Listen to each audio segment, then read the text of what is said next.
This is Jeff, a typical American man, and his body count is 7. Or at least he claims it's so. And this is Julius, a not-so-typical Roman man, and his body count looks more like a phone number. He had loyal and unfaithful wives, multiple love affairs, and he was even intimate with someone who contributed to his demise. Since one of his lovers gave birth to the man who took his life, let's take a sneak peek at Caesar's bedroom, shall we? One important thing you need to understand is that Caesar wasn't born an emperor. There weren't any in his bloodline, and usually you need your daddy to reign the empire to be able to take over when you grow up. Duh, he had an ancient pedigree and all. His father was a senator, but his family wasn't that politically influential. So, his first wife was Cornelia, a noblewoman from a really good family. Together, they had Julia, who is the only legitimate daughter of Caesar, and no one can really tell how many non-legitimate ones he had. The big question is, was Caesar a good, loving, and loyal husband to Cornelia? Well, to know that for sure, we'd need a Ouija board, since there's no real evidence about their feelings documented in the books. But there's no evidence concerning why he refused to divorce her either, though he was literally forced to. Here's the tea.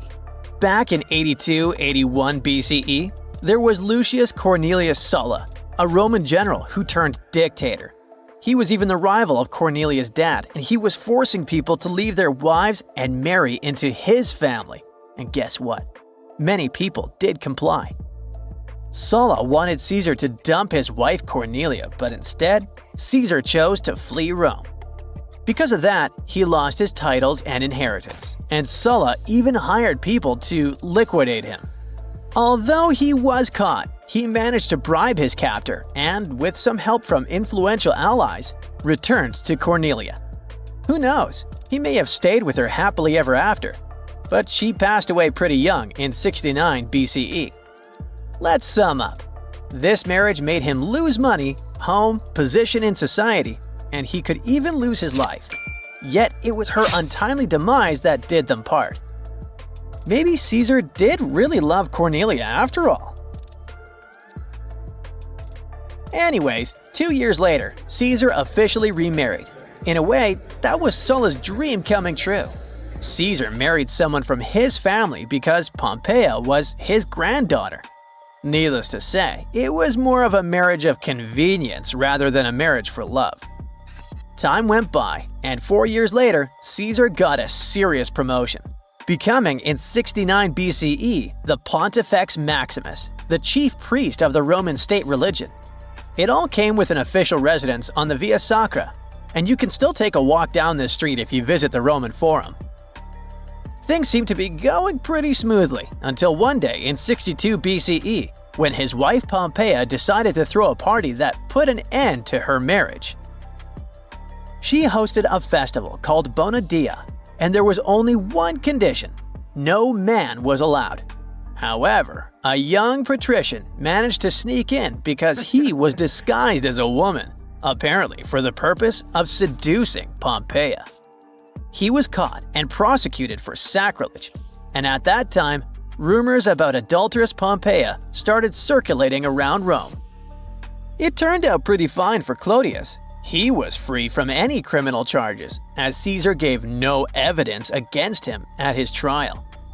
Things ended less happily for Pompeia as Caesar divorced her.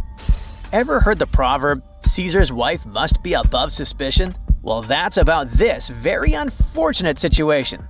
We'll never know if Pompeia was really unfaithful, but Caesar didn't want to take a risk, though it could have been just a lame excuse to ditch Pompeia, who he may have never really loved.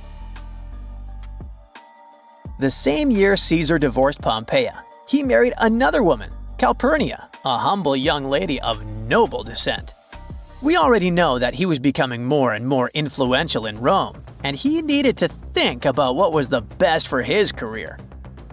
Despite being just a convenience wife, records say that Calpurnia was a good and faithful one to Caesar, which can't be exactly said about him.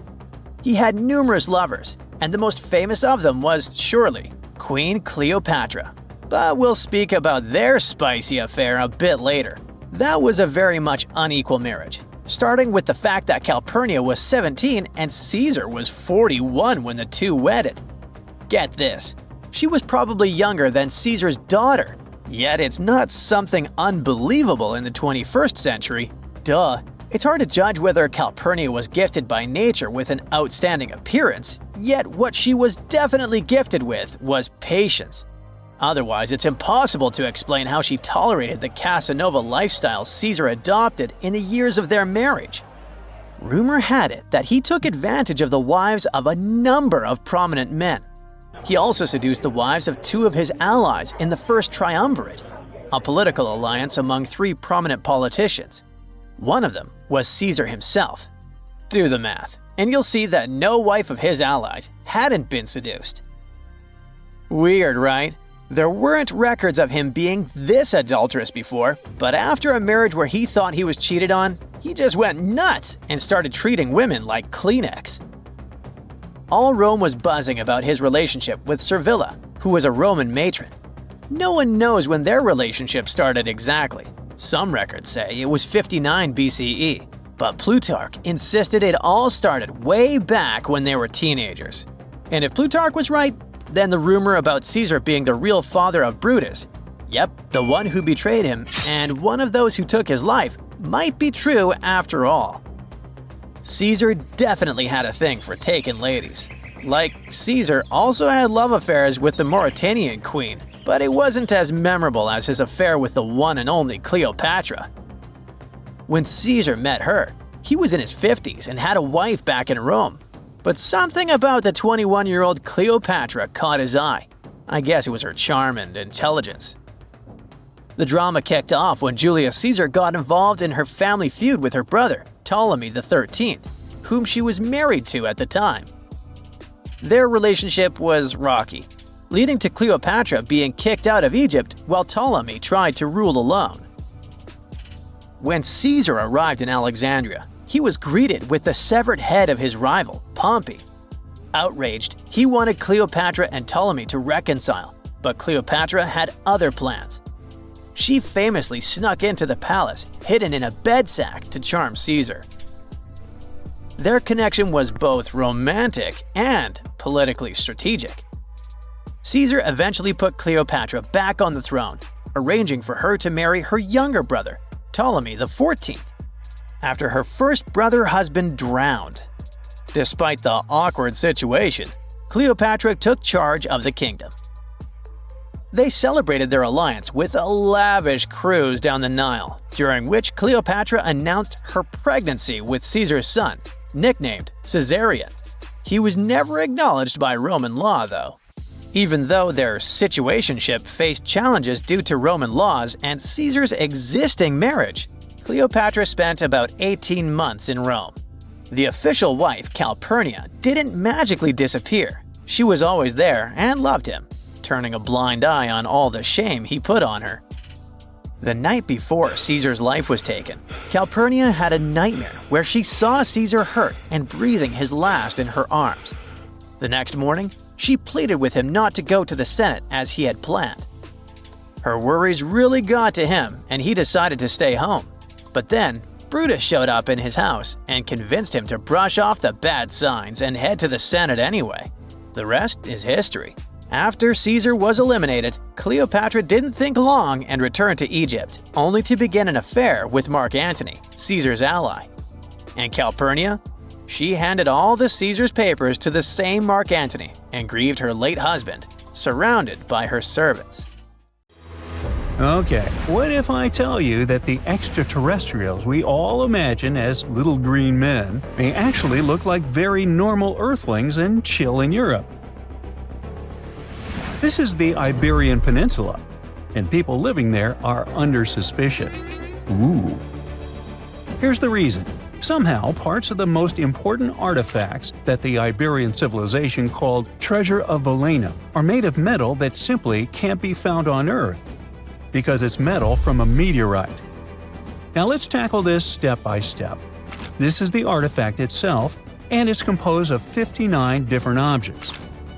Bowls, bottles, and bracelets. Is there a pattern there with all those bees? In total, the find weighs around 20 pounds, of which 18 pounds are 23.5 karat gold. Now, if you're not a metal specialist, I'll clarify it for you right away. For comparison, 23 karat gold is 95.8% pure gold, so 23.5 karat is even purer. The remaining percentage goes to other metals to help add strength and durability to the precious alloy. There was also silver, iron, and amber in that set.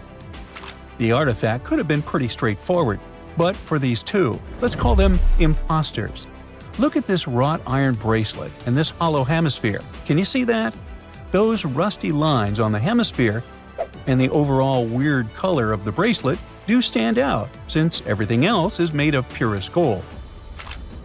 This all started back in 1963, when a researcher noticed a dark leaden metal among the shiny bowls and bottles. The metal was shiny in some areas and covered with a ferrous-looking oxide that was mostly cracked. Now, just so you understand, gold does not usually act this way. Gold is one of the least reactive of all metals, so it won't even tarnish, let alone rust. To figure out where this suspicious iron came from, researchers turned to mass spectrometry, which checks out the mass-to-charge ratio of molecules. Their findings showed that the nickel in the iron is similar to that found in meteoritic iron. Simply put, the bracelet and the hemisphere are of extraterrestrial origin. Ooh. Now, the exact age of the trove is hard to determine, yet it's crucial. We need to know the exact age to see if it coincides with the start of the Iron Age in the Iberian Peninsula. If it does, then no further questions here. But if it doesn't, well, it's, at the very least, weird, if not suspicious. So there's this three-age system. It comprises the Stone Age, then the Bronze Age, and then the Iron Age. The Stone Age is of no importance here, so let's compare the Bronze and the Iron Ages. The Bronze Age began when it was realized that combining copper and tin produced a material that was more durable than either metal alone. This era was all about major upgrades in tools and weapons, but two standout inventions were writing systems and the wheel. Then came the Iron Age. This time was all about slowly bringing iron into everyday life. Iron was way easier to shape into cool designs than bronze. Now, this was a big deal because iron, especially transformed into steel, provided significant improvements in all aspects of life. Tools became lighter, cheaper, and stronger compared to their bronze equivalents. You get it? Good. So, researchers have long debated whether the treasure dates back to the post-Argaric era or the latter part of the Bronze Age. The most recent study claims that those artifacts were created in 1400 to 1200 BCE, and something really doesn't add up. First off, the Iron Age began around 500 years after these artifacts were crafted. Plus, ancient craftsmen couldn't know back then how to work with metals that landed on Earth approximately 1 million years ago. And while the dates are really hard to explain, there is a logical explanation for the craftsmanship. The theory here is that those metal workers simply had access to the fallen meteorite, and thus, they could study it well and discover its properties before using it for decorative purposes. They could have figured it out through trial and error, and once they knew exactly how to work with this extraterrestrial metal, they proceeded to adorn the artifacts with it. Plus, there were the Phoenicians, who contributed to their craftsmanship. Now, it's true that the Iberian people have been processing metal and making pottery long before the Phoenicians settled on the peninsula.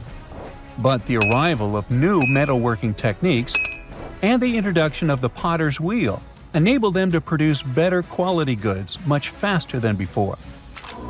So, we figured out the extraterrestrial origins of the Iberian artifacts. But guess what? This area is still under suspicion. The reason for that is the language they spoke. You see, for most modern languages people use today, there will always be some proto-language. Say for Italian, Spanish, and French, it's Latin, hence their similarities.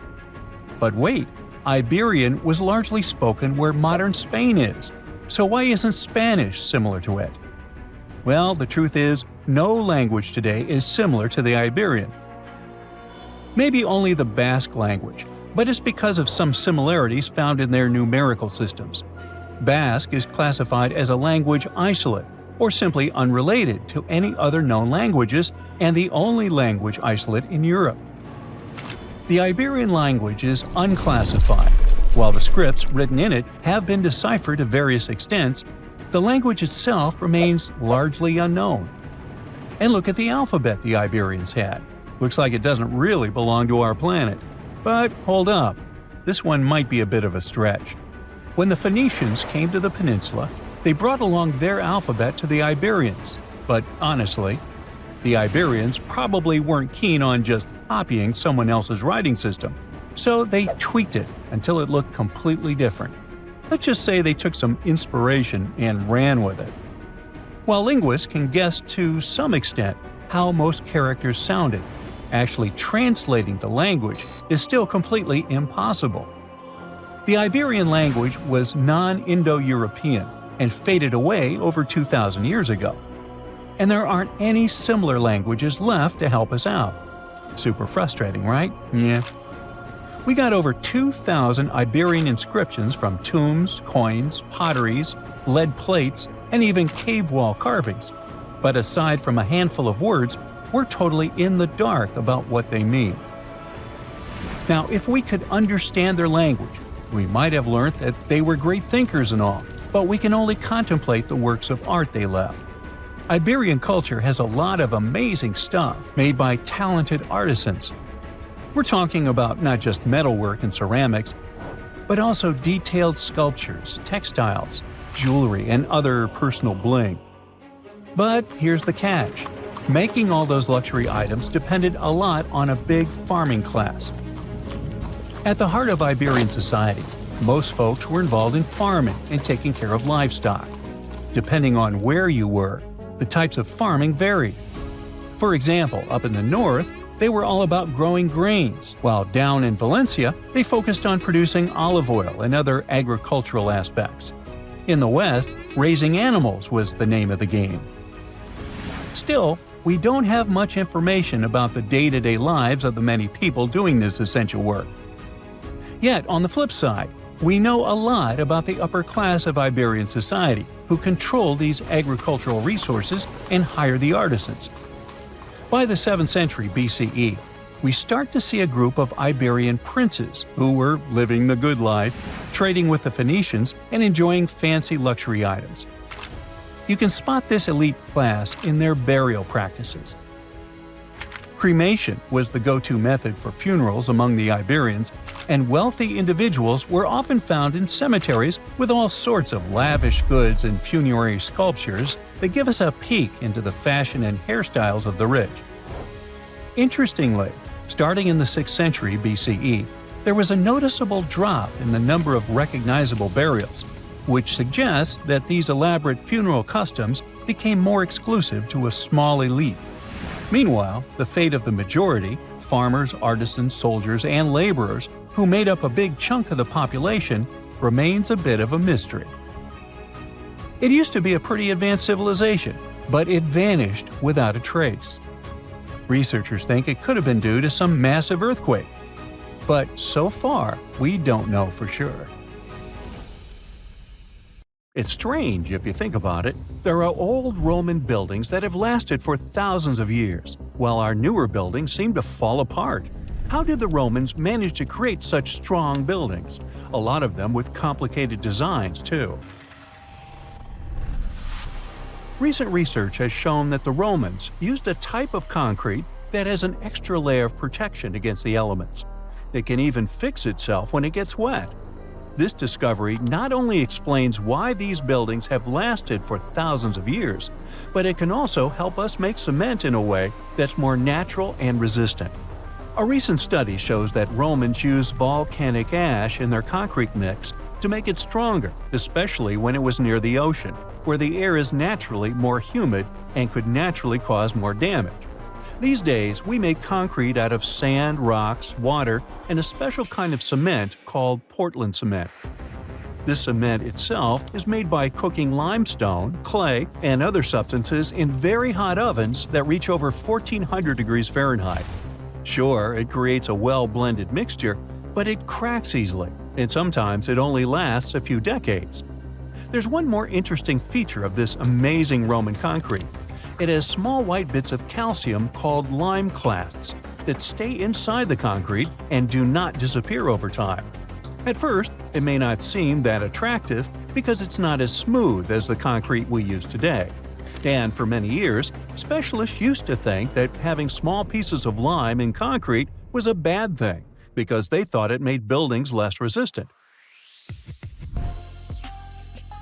But researchers found out that these tiny pieces actually help the concrete fix itself. I wish I could fix myself that easily. They discovered that when the concrete got cracks, it seemed to magically fill them with a substance called calcium carbonate, found in the lime clasts. The Romans made their concrete by mixing sand, volcanic ash, and burned limestone together and adding water. This is called hot mixing. When the water and lime mix together, they have a chemical reaction that makes the mixture get very hot, up to 200 degrees Fahrenheit. This also causes those tiny pieces of lime to form. Now, this concrete can get cracks, and when water, rain, or seawater gets in, it makes the calcium in the concrete dissolve. The calcium then sticks to the cracks and makes them close up, kind of like a scab. Of course, researchers had to test this method, and they made concrete as the Romans did. Shortly after, they cracked it here and there. They placed the cracked concrete under water, and after 1 to 3 weeks, the cracks were gone. Safe to say, this didn't happen with concrete made using modern methods. Now, the Romans didn't know the science behind making their concrete strong, but they found a good recipe by trying different things over a long time period. Ancient records show that they used this recipe to build strong structures, especially for ships, and continued to use it once they found it was successful. Now, not all Roman buildings made it to the 21st century in perfect condition. The Colosseum, for instance, one of the most famous Roman constructions in the world, used to be nearly twice as large as it is today. It sustained a lot of damage throughout the ages, reaching the form we've come to know today. Let's not forget, it's a pretty old building to begin with. Its construction started in the year 70 under Roman ruler Vespasian, who later started making motor scooters named after him. You know, Vespa? Nah, I made that up. Anyway, ever since it first opened, the Colosseum was home to a lot of activities and shows, featuring fearless gladiators and a large display of exotic animals, who got to mingle and did lunch together. Unfortunately, it all went downhill in 217 when a fire struck the upper parapets and much of the building's interiors. It took a whole century to finish up the repairs for the damages. Sadly, the initial shape of the Colosseum would be gone forever. A strong earthquake followed, and that didn't help either. This one took place in southern Italy in 443. At this point, a considerable portion of the Colosseum's outer ring was damaged. Soon enough, when locals encountered hardship, they had to rely on selling chunks of limestone from the ancient Colosseum to go by. Another earthquake came in 1349, which gave the Colosseum its most devastating blow. It's when the south side of the building collapsed completely. That's when it started to look more like the building we can see today in the Italian capital. It's not all bad, though. Some pieces of stone that were shaken off the Colosseum were used to rebuild other famous landmarks in Rome. So, if we think about it, the missing part of the Colosseum isn't missing at all. It's just been recycled all around the city. One building that features pieces of old stone Colosseum is called Palazzo Venezia, and it's a local museum. Now, speaking of weird buildings, you've probably seen this one, as it's one of the most photographed spots in the world. You can see online photos of people leaning on it, or ones that make the building look like an ice cream scoop. This famous Italian landmark is called, you tell me. Yep, the Tower of Pisa, and it looks like it's seconds away from collapsing to the ground. Now, should you ever want to visit, you'll need to head over to this Italian city with the same name, Pisa, near the Square of Miracles. Now, weirdly enough, this building is more famous for its awkward incline rather than for its history or purpose. Back in 1178, when the construction of the tower was still not completed, people realized that the building was starting to lean over, and that was before they had reached its third floor. They soon figured out it had nothing to do with the building plans or the materials they used. It was all happening because of the mushy and shifting soil which was beneath the construction. These days, we know that placing a building on top of soil made of clay, fine sand, and shells isn't the best idea. But back then, people didn't know how to figure that out before building something. Now, fast forward some centuries, and it became clear that this 180-foot tower isn't just leaning. It is falling, and at a considerable rate of about 0.08 of an inch per year. Well, that may not sound like a lot, but multiply that by hundreds of years and, well, just look at the pictures and you'll understand. This leaning tower is more than 16 feet off its axis in the present day. So how come it hasn't fallen over altogether? Well, because of physics mostly. Its center of gravity continues to be located within the base of the structure, so it's pretty grounded. It's also been continuously watched over by local authorities to make sure they protect this unique building for as long as possible. The Pantheon is another great example of the way Romans understood architecture. It's also located in Rome and was initially built as a temple. The construction itself was made from concrete with different thicknesses and has an interesting shape too. Back in the day, Romans believed the Earth was like a disc, which was covered by a dome-shaped sky. So they modeled the Pantheon sticking to this idea. Light comes into the temple through a hole in the dome, shining down on the floors and walls, showing the movement of the sun. It's also one of the best-preserved ancient Roman buildings. It's no wonder many other buildings have been made to look like it. In the U.S. alone, the U.S. Capitol, the Jefferson Memorial, and the National Gallery in Washington, D.C. are all said to be modeled after this ancient construction. The famous painter Michelangelo was so impressed by this building that he believed some unnatural force must have helped in its construction. The place where it stands is also very special because of the story behind it.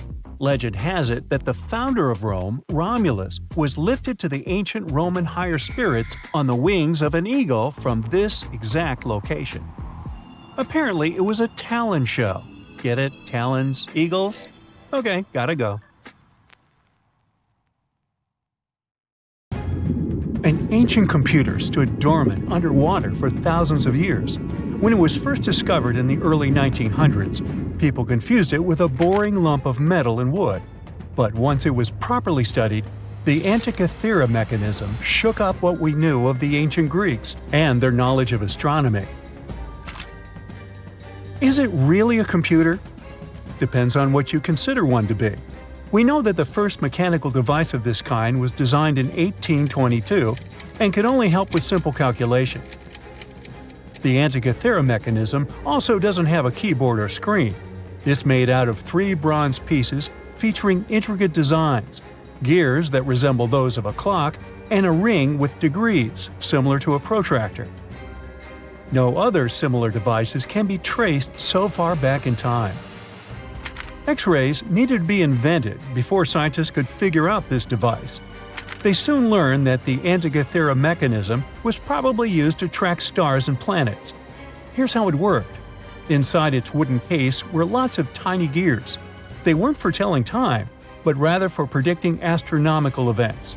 It gave the user unique knowledge of where every planet, the sun, and the moon would be at any given time. By turning a button, it was set in motion, and it would show how the celestial bodies moved. One of its biggest mysteries is those planetary pointers. It's common knowledge these days that planets owe their specific movements because they're orbiting the sun for the most part. Some believe the Greeks back then weren't that advanced with their astronomy to know this. A few ancient Greek scholars proposed the idea of the sun being at the center of the known universe, but it wasn't a widely accepted theory. The reason why is simple. If the Earth was spinning on its axis and revolving around the sun, why can't we feel it move? Some parts of the Antikythera mechanism may still be at the bottom of the sea, while others may be lost forever. So we may never know the truth about its purpose. The official story about the first battery? That it was invented somewhere around the 1800s. It was made of interlaying copper and zinc discs that had a piece of cloth between them, dipped in a special chemical concoction that conducts electricity. Some archaeologists claim they've uncovered a battery 10 times older, called the Battery of Baghdad. So it could be that the technology for inventing batteries was hiding under our noses. At first glance, the ancient Battery of Baghdad looks like a random clay pot. What makes it special is its composition, a set of weirdly nested artifacts. Inside this pot was a copper cylinder, enveloping an iron rod. The rod would have poked through the jar's lid. The artist and archaeologist who found this unusual device never left a detailed account of where, when, or how he stumbled upon it. But the widely accepted theory is that the object was unearthed in what's now known as Baghdad in Iraq. Another thing most specialists can agree on is that it can be traced back to the ancient city of Ctesiphon. Its exact age, though, remains a mystery. Some say it's over 2,000 years old. Others say it's a mere 1,400 years old. Even at the later end of the spectrum, it still significantly predates the first electric battery that's just a couple of centuries old. Since there's no official record accompanying the artifact, there's a chance we'll never know what its purpose was. So where did this idea of it being a battery come from? It all has to do with those two metals found inside with differing electropotentials, which is a key component of batteries. There's also evidence suggesting that the jar once held an ionic solution, acting as an electrolyte, the substance needed in batteries to carry the electric current. Tests on the jar's corrosion hint that it may have contained substances similar to vinegar.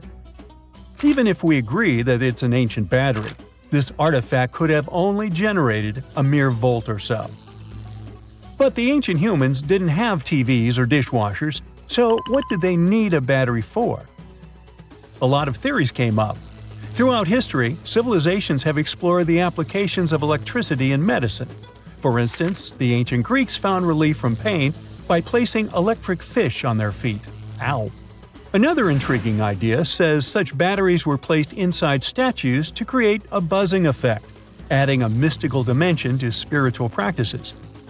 There was even an idea that suggested the battery was used in gilding, the process of coating one metal with another. This method was used by jewelers back in the day. If it wasn't used for providing electricity, the Baghdad battery was probably a container for special scrolls. Then the iron rod would have been the core for the scroll, wrapped around it before being placed inside the copper tube. In other parts of the world, it's a little coin that seems to have time-traveled. In 1957, an interesting piece of metal was discovered in Maine by an amateur archaeologist. At first, he believed it was just a basic English coin from the 1100s. Years went by before the coin was properly studied until 1978, when a local magazine decided to feature the coin in an article titled, "Were the English the First to Discover America?" A coin expert from London took one look and knew something was off. The coin didn't look English at all, but rather like a Norse penny, dating back to the late 11th century. How did a Viking coin end up in Maine? A Norwegian coin expert then paid a visit to the Maine State Museum to inspect the artifact up close, and confirmed its authenticity. How it got there remains a mystery. Some speculate that it traveled through trade routes, exchanging hands until it wound up in Maine. Others think it might have been part of a larger Viking settlement that we've yet to uncover. But then there are the skeptics who think there's something fishy. That initial amateur that discovered the coin had some connections that could have helped him get his hands on a Norse penny. Plus, around the same time, there was a whole bunch of Viking-related hoaxes floating around. The idea of Vikings cruising around America isn't entirely new, though. Icelandic sagas have hinted at it for centuries. But it wasn't until the discovery of an archaeological site in Newfoundland that people started taking it seriously. It still doesn't confirm if the penny was legit or not. The city of Rockwall in Texas is famous for its live music and family-friendly vibe. But it got its name from a curious rock formation still shrouded in mystery. Beneath the city's surface, lies a series of hard mineral stones stacked in a way that resembles a massive wall of rocks. For more than a century and a half, people have pondered the origins of this mysterious structure. Could it be the handiwork of ancient humans, left behind as a testament to their ingenuity? Or is it simply a natural phenomenon shaped by the forces of geology over millions of years? The formation has been spotted in over 10 different locations around the city, stretching both above and below ground. In their quest for answers, scientists have conducted various tests on the rocks that make up the wall. One geologist suggested back in 1901 that the formation was just a naturally occurring sandstone dike. Subsequent studies have supported this idea, with experts from the University of Texas at Dallas confirming that the rocks formed over millions of years through the deposition and hardening of sediment. Despite the scientific consensus, there are still those who believe there's more to the rock wall formation.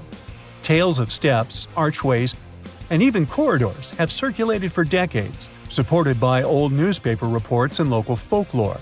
Some claim to have seen strange markings on the rocks, while others speak of mysterious metal objects embedded in them. The scientific explanation could be that the supposed steps and archways are likely just illusions created by the natural fracturing of the rock. As for the metal objects, it's believed they are simply concentrations of iron-bearing minerals. It doesn't explicitly show ancient humans put them there. Whether the rock wall formation was crafted by ancient hands or shaped by natural forces, it remains a cherished part of rock wall's identity. Now, let's assume that another species, whether humanoid or dolphin-like, could have existed millions of years ago. How do we find their traces? There was a Doctor Who episode about a non-human industrial civilization on Earth that existed long before us. These reptiles, called Silurians, were forced deep underground by a catastrophic rise of temperatures on Earth, and there they thrived for centuries. That inspired scientists to create the so-called Silurian hypothesis.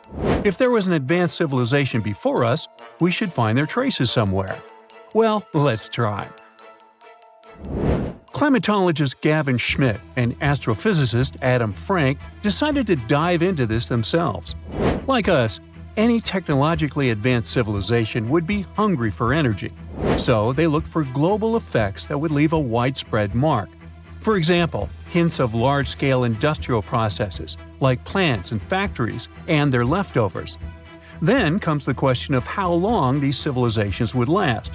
If they existed for a long time, we should look for long-lasting signs, like residues from burning fossil fuels, mass extinctions, synthetic chemicals not found in nature, and even traces of nuclear fission. Basically, we should search for the same kinds of things that humans are currently leaving behind as evidence of our activities. Unfortunately, this evidence isn't that easy to find. Let's imagine an unsettling scenario if humanity suddenly disappeared. Even though it seems like we've left a lot of changes on our planet, the future civilization millions of years from now would struggle to find any remnants of our existence. Why? Well, our planet has existed for 4.5 billion years. Complex life on Earth has existed for more than 400 million years. Compared to that, our industrial period only lasted around 300 years, and we haven't left any significant traces. Our record of Earth's history is full of gaps, especially the further back you look. The fossil record captures only some things, being very selective and incomplete. On average, one fossil emerges every 10,000 years, and dinosaur footprints are even rarer. Mountains rise, oceans change, and plate tectonics can easily wipe out evidence of entire civilizations. After a couple of million years, chances are any physical signs of a civilization would disappear. In order to find at least something, we have to look for things like odd sediment patterns or unusual isotopic ratios. Also, fossils mostly form in water, leaving us in the dark about creatures on land or in the jungles. So even if there was a technologically advanced society millions of years in the past, and even if they were far more advanced than us, we might struggle to find any clues of its existence.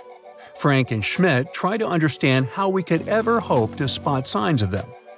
Discovering actual cities would be the ultimate proof of a Silurian-style civilization on Earth. But Adam Frank isn't too optimistic. Even now, our cities cover less than 3% of the surface, making it easy to miss ancient city ruins.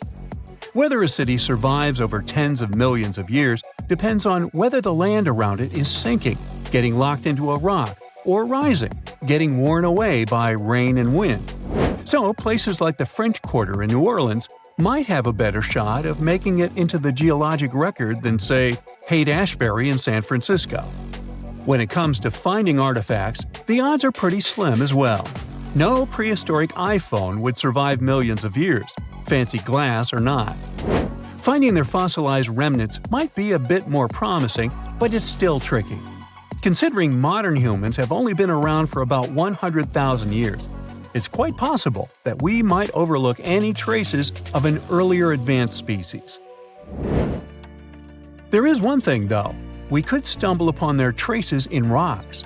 Our current chaotic era might leave a distinct mark on the Earth's geological history, especially since we're basically experiencing PTM 2.0. I'll get to that in a moment.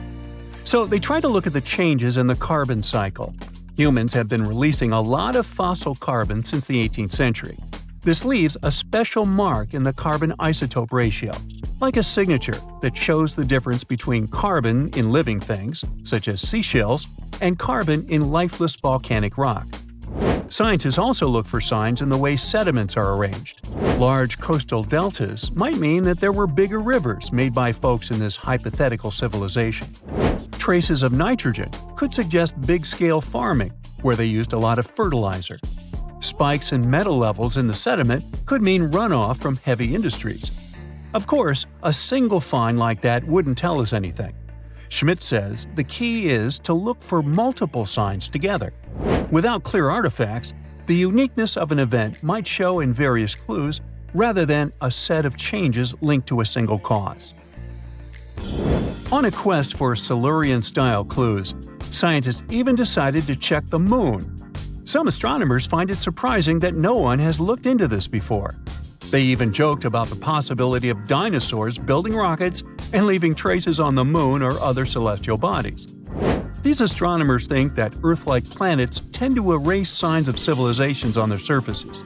So they're exploring the wild notion that these beings might have been space travelers.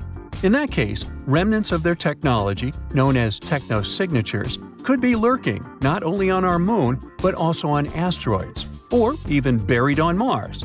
There they might endure for millions or even billions of years. Unfortunately, so far, despite digging into the past 380 million years and examining all suspicious events, the researchers haven't found a clear match for a technological civilization. They don't give up, though. Frank calls for more investigation. For example, we could study how modern industrial chemicals stick around in ocean sediments. This, he believes, could help us identify similar chemical traces in the Earth's history. If there are no traces, why do we even bother to find something like that? This research is based on Schmidt and Frank's recent papers. They were delving into the Anthropocene. It's the proposed epoch dominated by human activities on Earth. It's full of these things called hyperthermals. They're prehistoric events when temperatures on Earth sharply increased over a relatively short time. They're like extreme heat waves from the past. A great example of this is the Paleocene-Eocene thermal maximum, or PETM for short. It happened around 55.5 million years ago and saw a rapid rise in global temperatures. Over 200,000 years, the average temperature on Earth jumped from about 9 to 14 degrees Fahrenheit.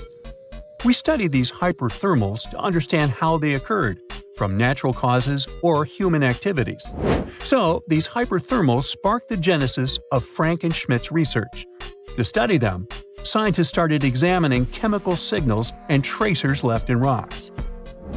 When doing that, Schmidt and Frank uncovered some eerie parallels between all the climate issues we have today and past periods of rapid temperature shifts. There's a close similarity between the PETM and other hyperthermal events. So all this work isn't just about solving a historical mystery. Understanding our impact on the environment can guide us to finding better ways to live in harmony with the planet and avoid becoming a forgotten species in the future. Our Milky Way is filled with lots of planets that could be just right for life, but we don't know if there are other civilizations out there. Earth is the only place we know of with living beings. About 200 years ago, people wondered if there might be civilizations on Mars. Back then, it was a real question, but once we got pictures from space probes, we decided there wasn't any evidence for it, and that idea got stuck in our minds. Now, it's not even considered a valid topic for serious science. It's seen as kind of silly. But no one has set clear limits on what could have happened on our own planet a really long time ago. So, even if there is no proof, we shouldn't throw away the possibility. Don't forget, it took humanity a while to recognize dinosaurs. Maybe Silurians are just patiently waiting for their time. Now, have you ever seen cricket balls that are 3 billion years old? Klerksdorp spheres were found in deposits of the mineral pyrophyllite in South Africa and rock the science world. They do look like tiny ancient cricket balls with seams-like lines around the middle. Back in the 1980s, some folks claimed these spheres had been made by an advanced pre-flood civilization we know nothing about. One museum curator shared stories about how they rotated on their own in a display case. There was also a TV show that invited a psychic who declared the spheres were pieces of an ancient spaceship. But according to geologists, these spheres are actually pretty common concretions or spherical objects formed by different minerals than the surrounding rock. The seam-like lines are just imprints from the host rock's layers building up over time. The Klerksdorp spheres come in different shapes, from noticeably flattened spheres to distinct discs. As for that episode when one of these spheres spun on its own, the curator of the Klerksdorp Museum cleared that up too. He said that when he put one sphere on its glass shelf when a journalist came to visit, the sphere naturally rotated a bit because it's round. The area where the museum is located often experiences earth tremors from gold mining activities nearby. The oldest known human-like footprints could be 6 million years old. They were found on the Greek island of Crete in 2002. If the number is correct, it would mean that early human ancestors may have migrated between Europe and Africa much earlier than we previously thought. This doesn't mean Africa is not the cradle of humankind, though. It could just prove that early human ancestors moved back and forth between continents.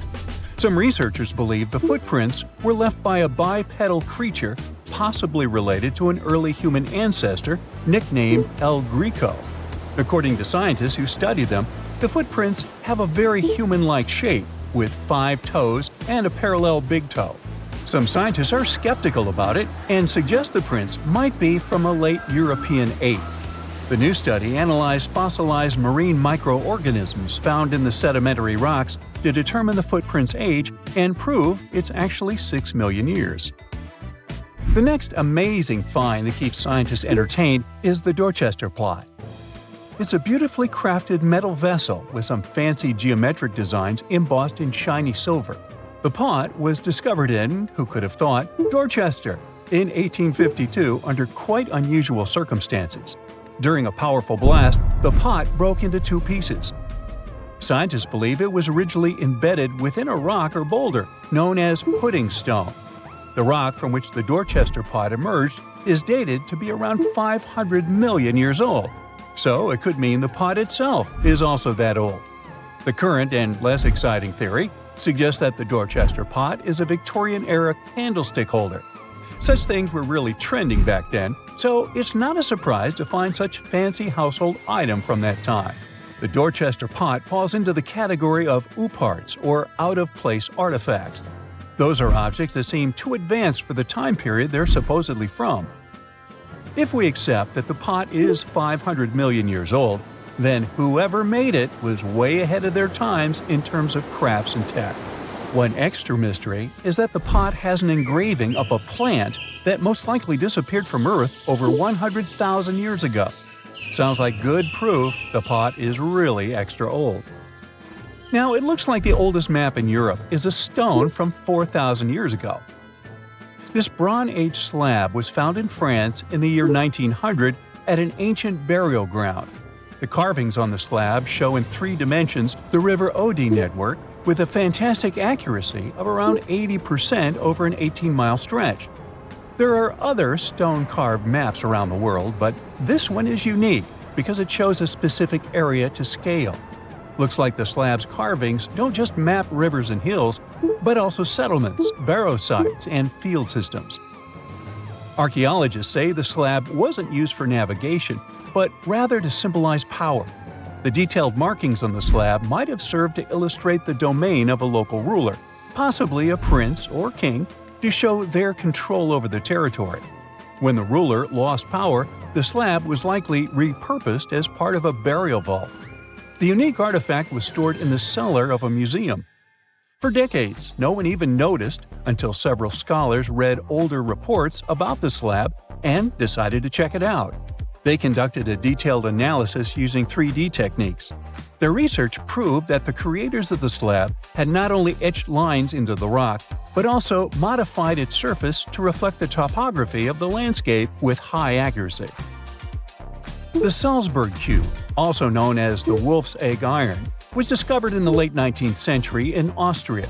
Now, don't let the name mislead you. It doesn't look like a cube at all. It's more like a rounded object with 2 flat sides. Down the middle, there's a groove, and the surface is covered with pits and craters. This unique appearance is the reason why many people think it might be something out of this world. Workers accidentally found this artifact when they blew apart a piece of coal. The coal seam it came from is thought to be over 60 million years old. The Salzburg cube moved between museums, mysteriously vanished in the early 20th century, and then showed up again. A professor from Bonn University suggested it might be from a meteor, but they found no evidence of elements that you'd normally see in meteorites, like cobalt or nickel. Then researchers thought it must be a human-made object, possibly a Victorian-era candlestick holder. No one knows the true story of the cube or its current location. Yep, it disappeared again. Have you heard about the Meister print? It's a fossilized sandal print discovered in 1968, and it has sparked a lot of intrigue. There's a trilobite inside the print, which supposedly went extinct around 500 million years before humans even existed. But many historians think this age is an exaggeration. When Meister found the fossil, it was authenticated. But the scientist who did it didn't confirm it was a human sandal print. He only agreed there was a trilobite there. When another scientist visited the site, he found a 6-inch impression he believed was from a child's moccasin. But the footwear seemed to be new. So, could it be evidence of time travel? Proof that humans existed millions of years earlier than we thought? Or a sign that someone else visited early Earth? Or is it just a rock formation that looks like a sandal print? We still don't have the answers. Back in June 1936, a couple was walking along Red Creek in London, Texas. London, Texas? Yeah, when they stumbled upon something unusual. It was a piece of wood sticking out of what seemed to be an ancient rock formation. About 10 years later, their curious son decided to crack open the rock to see what was inside. And he saw a hammer, which looked surprisingly modern. Then, one unique finds enthusiast decided that the rock encasing the hammer was from the Cretaceous period. This would mean that someone dropped a 19th century hammer while dinosaurs like Triceratops were still roaming the earth. So, if this hammer was truly from the Cretaceous period, then the whole evolutionary theory would be wrong. And if the hammer was modern, it would mean the Cretaceous rock formation it came from was much younger than we thought. But the real answer was much simpler. The hammer was indeed modern, and geological processes had encased it in rock. Minerals can harden around an object in a relatively short time. So, the hammer was probably dropped by a miner a century or so ago, and the rock formed around it afterwards. And no, it wasn't a Victorian-era candlestick holder either.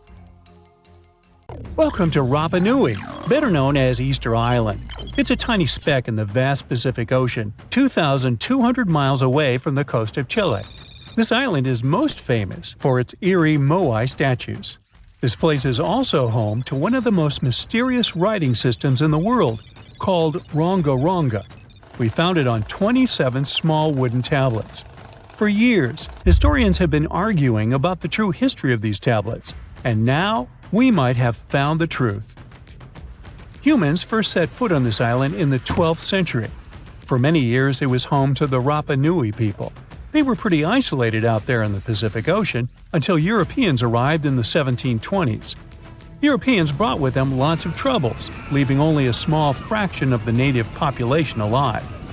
Later in the 19th century, a missionary, Eugene Iro, went to the island and discovered the wooden tablets with intricate symbols carved on them. He wrote how marvelous they are, but there are hundreds of them on the island, and that they can be found in every household. But unfortunately, not all of them survive to this day. We've only got 27 of them. Some of them were heavily weathered, burned, or otherwise damaged, and now they're scattered all over the world in museums and private collections. Some of the language's artifacts were carted off to Tahiti and then to Europe by Europeans, leaving none behind on Easter Island itself. The 4 sacred tablets found their home in a congregation in Rome. They were the ones used in the recent discovery. For years, historians have been arguing whether this writing system was made up by the islanders themselves or they borrowed it from Europeans. To find the truth, they decided to use a technique called radiocarbon dating. All organic materials, like wood, charcoal, and so on, contain a tiny amount of a radioactive form of carbon called carbon-14. When life comes to an end, things stop taking in carbon-14, and the amount they had starts to decay over time. By measuring how much carbon-14 is left in a sample, we can assume how old this sample is. This is how we learn the age of many fossils and artifacts. So, they looked at the age of some Ronga-Ronga tablets. 3 of them were crafted from trees grown in the 18th or 19th century, which aligns with the arrival of Europeans. However, one of them is older than the Europeans' first visit to the island. There are 2 reasons to believe that Rapa Nui people created this writing system themselves. First, Ronga-Ronga works differently from European languages. Decoding it is a pretty hard task. Unlike English, this language boasts over 400 unique glyphs, none of which resemble any known writing system. There were many attempts to decipher this language, and none of them were successful so far. And second, one of the tablets is shown to be from around the 15th century, before the Europeans arrived. The problem is that radiocarbon dating can only tell us when the wood the tablet was made from was cut down, not when the writing was put on it. And since we've only got one tablet to go by, this isn't enough to be completely sure. On the other hand, why and where would they preserve cut wood for over 200 years just to grab it and write something on it one day? But anthropologists and historians say that it's possible. Scarce wood resources might have led the islanders to reuse old driftwood, which could be centuries older than the writing itself. This is known as the old wood problem in archaeology. Plus, the tablet looks very preserved. It was maintained to protect it from wood-damaging insects, humidity, and so on. That's why it survived over the centuries. Whatever is written on it, it was probably important for the Rapa Nui people. Now, all of these are guesses and clues, but scientists are cautiously optimistic. They believe that Ronga-Ronga could be one of the rare instances of independent writing invention, like those of the Sumerians or the Egyptians. But we need more evidence. In the Rapa Nui language, rogo-rogo means to recite or to declaim. Not everyone could write, only a select few. Probably only the elite of Easter Island, mostly men, knew and could read this written language. After colonization, none of them survived. So now we have to rack our brains trying to figure out what's written here. First, scholars can't agree on what type of script it is. We aren't even sure that this was their language. But even if it was, we don't know whether it's a primitive form of writing or a fully developed system. In the 1990s, a linguist, Stephen Roger Fisher, believed he might have cracked the code of Ronga-Ronga structure. His idea was that these tablets conveyed cosmogonies. Cosmogonies are stories or narratives that explain how the universe was created and how natural phenomena came to be. They often come from ancient traditions and cultures, like those found in East Polynesia. The tablets could have talked about things like how the world began, where everything came from, and how different aspects of nature, like the stars or the mountains were formed. This would also explain why only the wise elite could write. Fisher thought that Ranga is a mix of logographic and semasiographic systems, which means that some symbols represent spoken words, while others represent ideas or concepts. But deciphering them would be very hard because it requires extensive memory and knowing context, because the symbols are more like hints than complete expressions. However, other language experts disagreed with his ideas, saying there were problems with how he put together his theory. Unfortunately, Fisher couldn't prove this hypothesis. Maybe these are just drawings. If we look at the tablets, there are some things that look recognizable: people, animals, plants, and geometric shapes. There are some birds. One of them looks like a frigate bird, which Rapa Nui people associate with the deity Maki Maki. There are also fish, centipedes, and so on, or at least these glyphs look like them. Could it be just art or a form of decoration? Maybe, but there are some problems. The glyphs show a high degree of complexity and structure. They also keep the same style. For example, there are several symbols that show something human-like with a raised hand. The only difference is different heads. As if it wasn't complicated enough, this unique writing style also uses a system known as reverse boustrophodon. This means that each alternate line is flipped upside down, resembling nothing seen elsewhere. We don't know why they would turn the tablet upside down after each line. But all this shows that they had some sort of system and organization behind these symbols. Plus, it seems like they use these tablets every day for some practical purpose. But there's some hope for the future. New technology, like AI and other computer programs, might help us understand lost languages. We already started creating algorithms that could help us solve other mysteries, like the Voynich manuscript.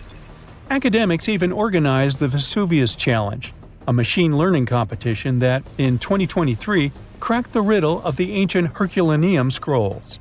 The scrolls were buried under volcanic mud after the catastrophic eruption of Mount Vesuvius in 79 AD.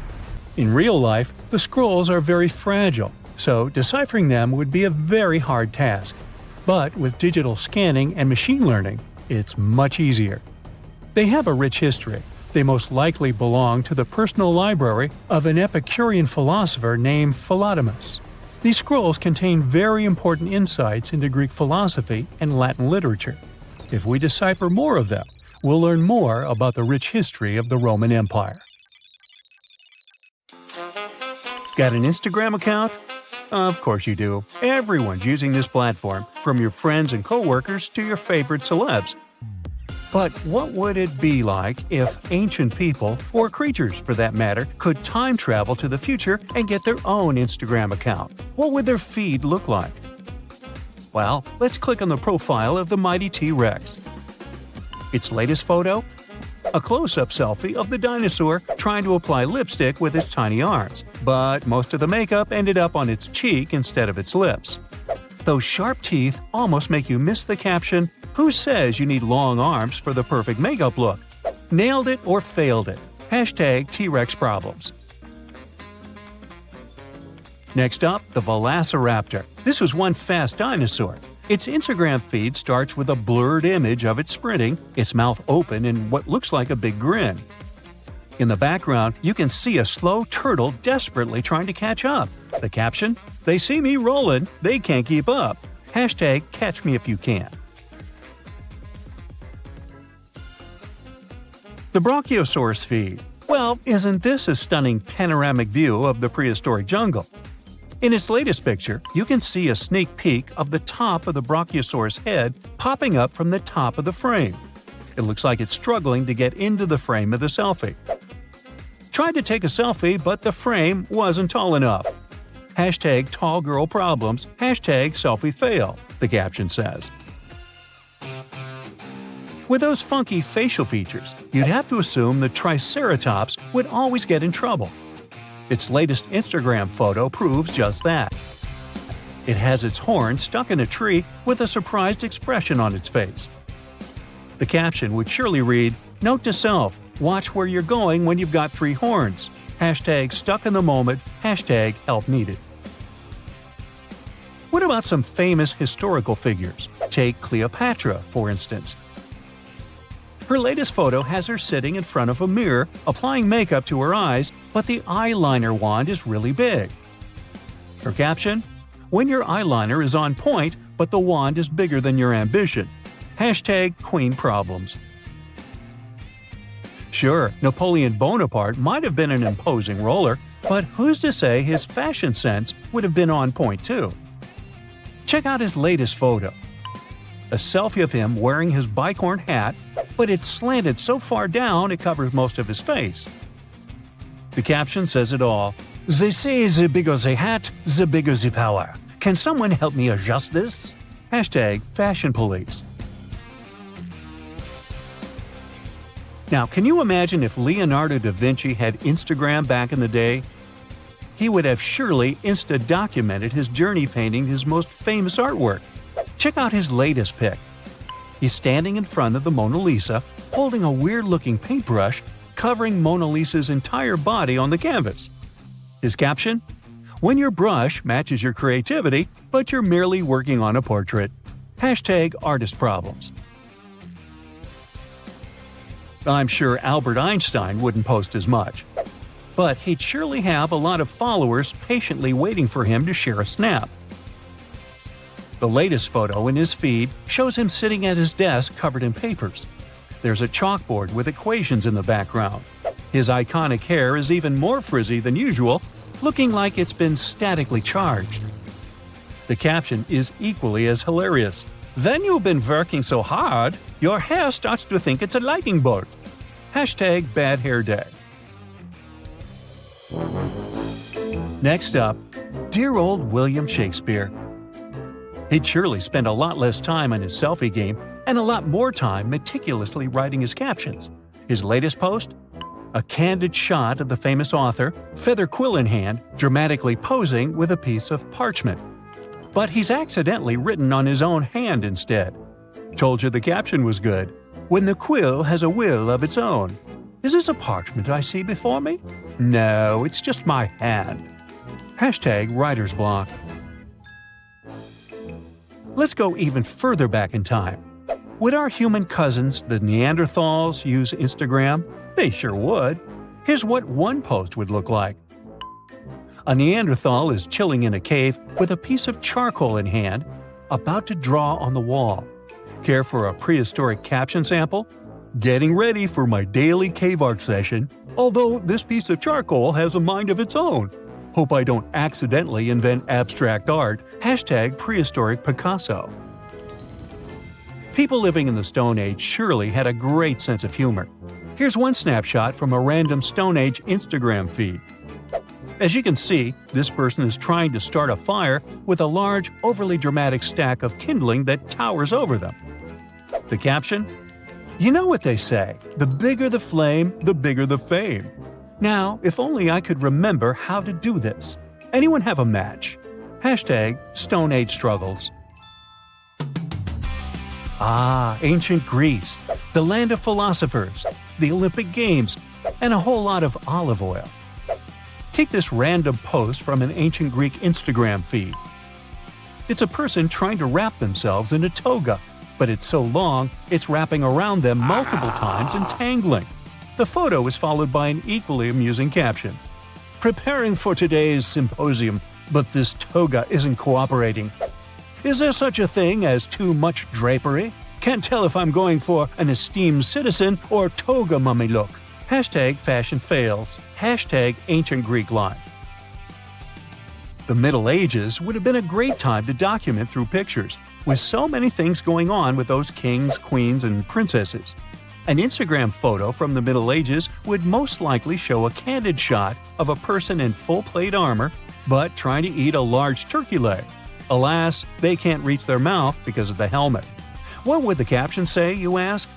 Feasting at the royal banquet tonight, but first, does anyone know how to lift the visor on this thing?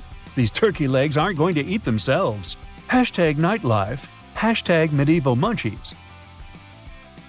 The Industrial Revolution was anything but a smooth ride. People had to adapt to so many new changes, including the fancy new machinery they had to work with. This next Instagram post will surely give you the right vibe. Here's a person standing in front of a newfangled factory machine that's producing a laughable amount of smoke. They're holding a small manual titled "How to Operate Your Steam Engine," looking extremely confused. The funny caption completes the look. Day 1 with the new steam engine. It's either working perfectly or about to explode. Hard to tell. If you don't hear from me, send a mechanic or a fire brigade. Hashtag Industrial Revolution. Hashtag Smoke Signals. Would Sherlock Holmes have an Instagram account? Sure, he wasn't a real person, but it's fun to imagine what his feed would look like. His most recent photo could be an image of him in his study, magnifying glass in hand. However, he's not inspecting a piece of evidence, but rather examining a cup of tea. The search never stops, not even in his captions. Even the simplest tea holds a mystery to be unfolded. Is it Earl Grey or English breakfast? The art of deduction never takes a break, my dear friends. Not even for a cuppa. Hashtag Sherlock Diaries. Hashtag Tea Time Mysteries. Pretty Little Cinderella would surely have quite the photo collection on her feed, too. Here's her latest post. She's trying to balance a pumpkin on her head with a broom in one hand, but she's looking a bit frazzled. Thankfully, she described the whole shenanigans in the caption, "When the fairy godmother is out of town and you've got to DIY the magic. Not sure if I'm going to end up with a carriage or a pumpkin pie on my head. Wish me luck." Hashtag Cinderella Chronicles. Hashtag Pumpkinhead. Now, would little Pinocchio have an Instagram account too? Sure he would. And here's his latest post. As you can see, he's trying to read a book, but his growing nose is in the way, pushing the book further out of reach. Under the picture, you can read, "Literature time becomes a bit challenging when your nose decides to grow faster than your reading speed. How do you like my unique bookmark, though?" Hashtag Pinocchio Problems. Hashtag Growing Pains.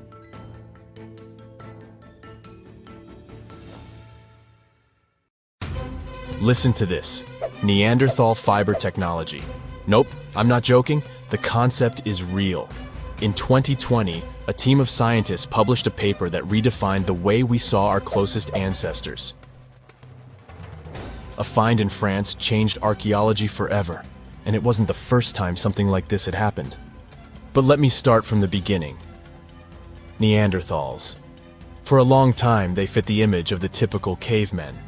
If you are now thinking of someone like Fred Flintstone, you wouldn't be much wrong. What was the reason behind this stereotype? When did we start believing that Neanderthals were not the brightest tools in the shed of evolution? In comes William King, a 19th century British geologist. He was the man who named the Neanderthals. Based on the bones King found, the scientist declared the species not intelligent, and this image stuck with the Neanderthals for centuries to come. But a piece of string, just a quarter of an inch long, changed everything. A small, dry river valley, Abri du Maras, was the place of the great find. Archaeologists unearthed a cord fragment next to a stone tool. Such twisted fibers could have been used for everything from making clothes to fishing nets. In prehistory, this was some advanced tech, and the Neanderthals seemed to have mastered it. Scientists already knew that these early humans made tar from birch bark, and that they produced shell beads. There's even evidence of Neanderthal art. They were definitely not primitive. The string section and similar finds are changing the way we perceive our ancestors. The world of archaeology is constantly changing. Take the pyramids in Egypt, for example. Turns out, they weren't really built by an army of people who the pharaoh made work until they passed out. Herodotus, the famous Greek historian, was the man who started the confusion. He claimed, in 500 BCE, that 100,000 men took part in the construction of the Great Pyramid in Giza. He made no mention of who they were and why they were building the pyramids. That's how the myth started. Huge stone slabs pulled by humans, driven by a foreman with a whip. But Egyptologists would beg to differ. Those are the scientists who study ancient Egypt's culture. Fairly recently, they uncovered a workers' village that told a different tale. Yes, there was evidence of hard work on the workers' bones, but the construction industry is demanding even today. It took almost 6 years for 12,000 workers to complete the world's tallest building, Burj Khalifa. Back in Egypt, 3 times more workers finished the Great Pyramid in around 2 decades. An impressive feat of ancient engineering, wouldn't you agree? Superiors looked well after the Egyptians who built the pyramids. Their diet was rich in protein. They had medical care and they got paid properly. In fact, they lived better than the non-working population. And they lived with their families near the construction site. Archaeologists know all this because they unearthed bakeries and dormitories with bread jars and other goodies. Looks like the pharaohs were okay employers after all, and the job market wasn't that terrible. They also kept detailed papyrus records of the build and hieroglyphs. You and I wouldn't stand a chance of reading these letters that resemble images. Egyptologists had the same problem. For over a millennium, no one had used this type of font. And it's not like there was an English ancient Egyptian dictionary you could open and find meanings of words. But all this changed in 1822. A couple of decades before, the French found a broken slab of black granite. The stone contained one text in 3 scripts: Ancient Greek, Egyptian hieroglyphs, and Demotic. The last one was also the Egyptian language, but in a simplified script. Scientists dated it back to 196 BCE. The content is a religious proclamation. A French philologist and Orientalist, Jean-François Champollion, was the first one to crack the code. You see, people haven't forgotten ancient Greek letters. The Frenchman successfully matched the Greek letters with the ones in the Egyptian script. And voila, we were finally able to read hieroglyphs. The name of the piece of granite that made it all possible was the Rosetta Stone. The importance of its discovery went beyond archaeology. The word Rosetta Stone even entered the English dictionary. It represents a discovery that helps people understand an enigma that has been puzzling them for a long time. There are similar games. A symbol is attached to a particular message. Then you have to decode the message by replacing the symbol with a corresponding letter. In a nutshell, this is what scientists did with the Rosetta Stone more than 2 centuries ago. Do you know what is the oldest deciphered language in Europe? It has an unattractive name, Linear B. The script belongs to the Mycenaean Greek language. It predates the ancient Greek alphabet by several centuries. You can easily guess which script it is descended from. Linear A. The people from Crete used Linear B more than 1,000 years ago. During the Late Bronze Age, the Greek civilization that used the script vanished. There was no one who could read Linear B, and more importantly, no one knew it existed in the first place. This was about to change during the first years of the 20th century. A British archaeologist by the name of Sir Arthur Evans excavated a vast palace complex at Knossos, Crete, Greece. This was the center of the Minoan culture that created the enigmatic script. The palace boasted some 1,300 rooms. They had colorful paintings of dolphins, griffins, and bulls. All of these captivated the archaeologists' imagination. But their biggest find was at first overlooked: thousands of slabs of baked clay. The fire that brought down the palace helped preserve the tablets. It was impossible to read the slabs, though. They were written in an unknown language. The scientific community had to wait for another half a century before Michael Ventris cracked the code. He was an English architect and cryptographer. Ventris studied Greek and Latin. While attending the famous archaeologist's lecture, the young man decided to solve the puzzle of Linear B once and for all.